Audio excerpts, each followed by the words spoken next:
Qual a Melhor. bomba, Plínio? Tem uma surpresinha aí da Bom, PF para o Eduardo? então, é isso, viu, gente? Ó, Eduardo tá. É interessante, né? Que o Eduardo fala como. Acho que foi, não sei se foi um de vocês que falou, ou alguém do chat aqui, como se fosse o rei de Midas lá dos Estados Unidos, né? Eu vou sancionar esse aqui, vou sancionar aquele lá, aquele outro.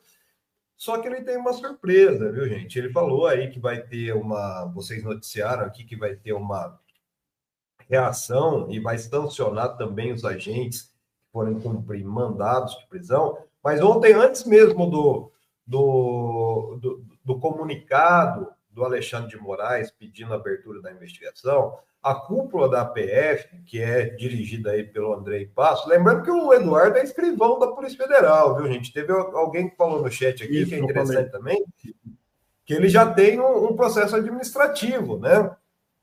Na Polícia Federal. Então, o que está acontecendo? Antes deles receberem, a cúpula da PF se reuniu, tá? E decidiu que quem vai conduzir as investigações sobre a conspiração que o Eduardo está levando a cabo nos Estados Unidos é justamente a equipe que trabalhou na investigação sobre a organização golpista do Jair Bolsonaro. O entendimento é o mesmo que teve o Luiz Roberto Barroso, né? Que passou o caso direto para o Bolsonaro, né? Segundo essa cúpula da PF, vai ser mantido essa equipe porque eles já investigaram, abre aspas, aí, já investigaram fatos correlatos e têm conhecimento profundo do cenário. Ou seja, quem vai comandar, gente, nada mais, nada menos que será o Fábio Shor, que é justamente o delegado que é alvo de uma série de ameaças que já foi feito pelo Eduardo Bolsonaro. Inclusive, ele já tem guardado, né? Muito print ali de tela, muito tweet do Eduardo Bolsonaro sobre esses achaques que ele vem fazendo com a Polícia Federal, com os investigadores do país. Então, é uma surpresa extremamente indigesta para o Eduardo, porque o que acontece, gente? Existe uma visão aí dos investigadores, que parte do STF também, é que tem que dar celeridade para esse processo. Por qual motivo? Porque também lá existe articulação. Tem bolsonarista aí falando em 10 dias, daqui 10 dias, o mais 72 horas, né? Que as sanções vão sair em 10 dias. Né? Não é bem assim, e enquanto isso, os agentes da PF vão começar a trabalhar. Uma outra questão interessante, que o Eduardo fez essa ameaça aí a esses agentes da PF, viu, Ivan?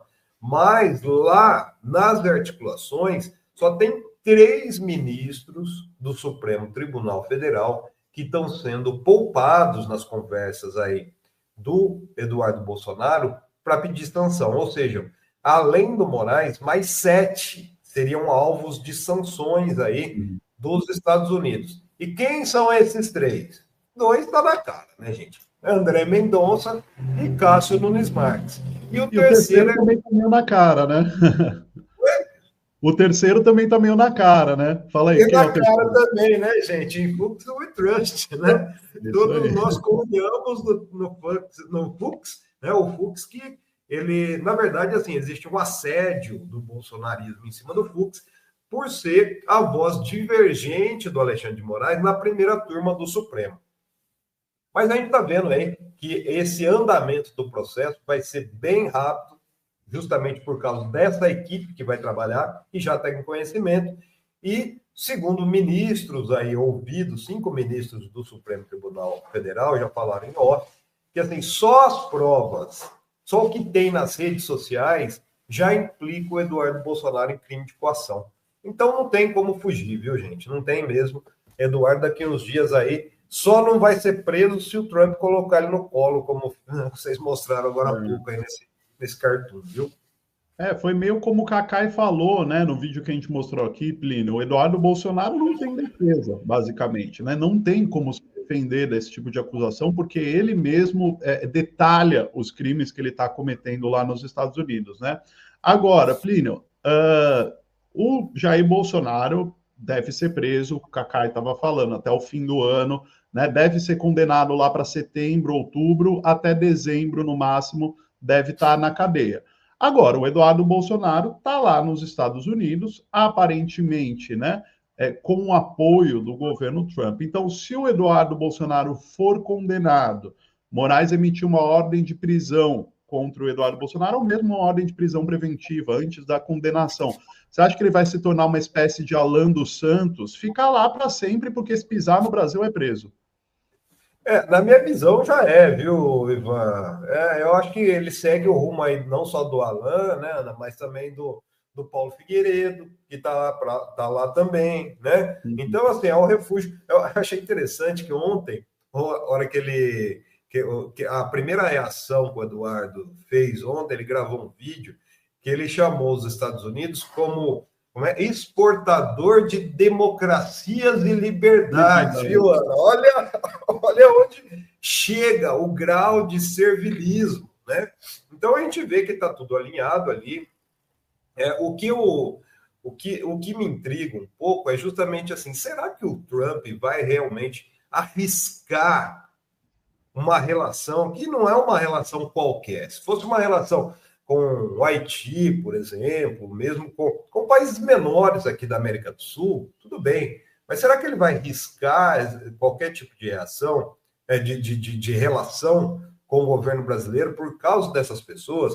Daí eu fui procurar, enquanto eu estava aguardando aqui para entrar, estava procurando a reação entre os bolsonaristas, fora desse núcleo mais extremista, né? Quem que reagiu ontem? Foi praticamente o clã Bolsonaro, né? Foi o Carlos Bolsonaro, Flávio Bolsonaro, Jair, Paulo Figueiredo, que está junto com o Eduardo lá também, né? E alguns ali mais afoitos, ali, alguns mais extremistas.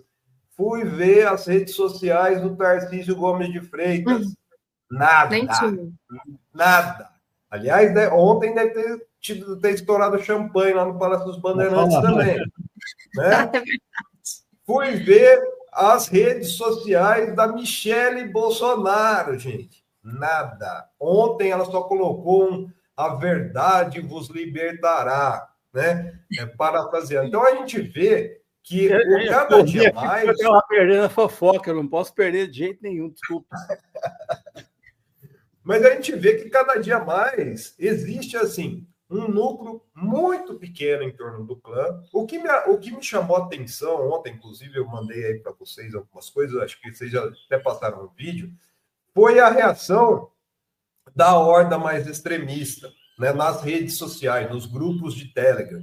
Gente, ontem parece que houve um revival de 2022, 2018, 2022 principalmente. Além da questão, né, de pregar o golpe, de intervenção militar, começou essa conversa tudo de novo. Sabe o que estava rolando ontem lá também? Que ivermectina cura o câncer, gente. Sabe, é um grau de delírio dessas pessoas, inclusive estavam propagando forma de como se tomar isso, de um caso que aconteceu, não sei na onde, sempre aquelas mentiras. Então a gente vê que existe uma parcela da população, e acho que é aí que é a parcela mais perigosa, que segue, né, segue disposta, inclusive a ser preso, como aconteceu no 8 de janeiro, né, diante dessas incitações que estão havendo. Mas fora desse nicho extremista, né, Ciro Nogueira não deu um pio ontem, não deu um pio, sabe? Então a gente vê que enquanto... Eles devem estar se divertindo, né? Porque isso facilita a vida deles.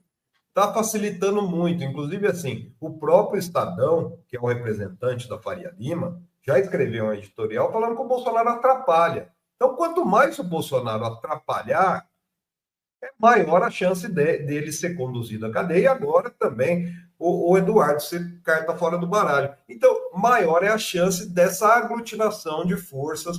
Gente, vocês forem ver lá no Instagram do Tarcísio Gomes de Freitas, parece que ele está em campanha eleitoral, né? Inclusive, assim, não é só nas redes sociais. O Globo ontem deu uma matéria. Lembra que a gente vem falando da primeira-dama do Estado aqui? Ó, quanto tempo que a gente vai falando isso desde o começo do ano? Que eu estou falando, ó, eles estão trabalhando essa mulher, ela vai começar a aparecer. Ontem saiu uma matéria no Globo falando que ela é o rosto social do governo Tarcísio, viu, gente?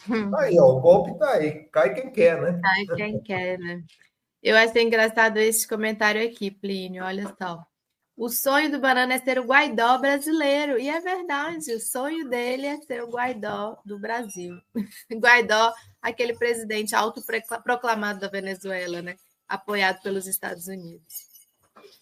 É um caminho patético, né, que essa ultradireita está seguindo. Fala, Zé, tá fechado aí. Plínio e Ana, o que eu tenho medo é isso aqui que o Guga Noblar lembrou muito bem. Ele lembrou do caso do Luciano Valério Pires, que jogou o carro contra o grupo de pessoas que tinham bottom sem anistia. Lembrou o caso do tio França. Lembrou o caso do Guaranho, que invadiu a festa do PT. Isso é o temor que eu tenho, viu? Porque eles ficam dando apito de cachorro, Plínio Teodoro, e aí eu fico temeroso, não só pelo Lula, pelos ministros, mas até pelos policiais federais, viu? Porque eles estão jogando essa turma enlouquecida, que é capaz de qualquer coisa, para cima. Eu fico muito preocupado, Plínio.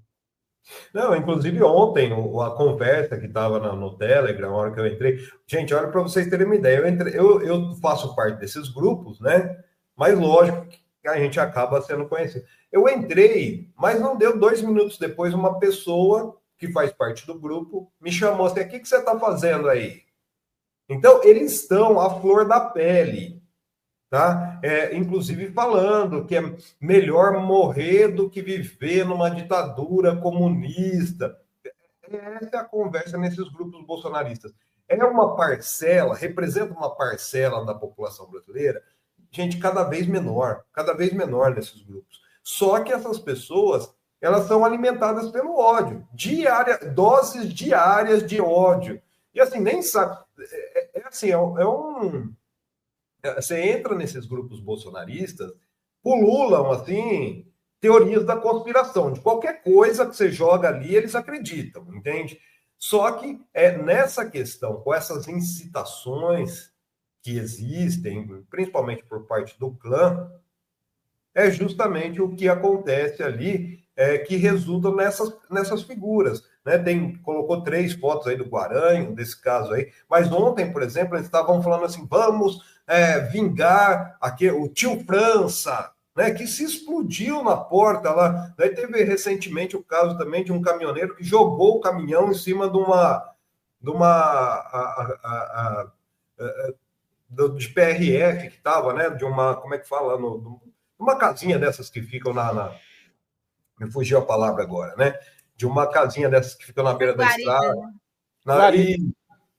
Então, a gente está vendo isso. Olha, é o mesmo filme de novo que a gente está assistindo dentro desses grupos bolsonaristas. É um filme de terror. E ontem o Bolsonaro ainda colocou uma foto de um padre, de um bispo, de um cardeal, sei lá, falando sobre a questão do fascismo. Gente, a grande questão. Eles acusam os outros daquilo que eles são, né? Eles acham que eles são não só o rei do Brasil agora, viu? Mas são vice-rei dos Estados Unidos, pode mandar fazer o que quiser aqui. É um servilismo imbecilizante, viu?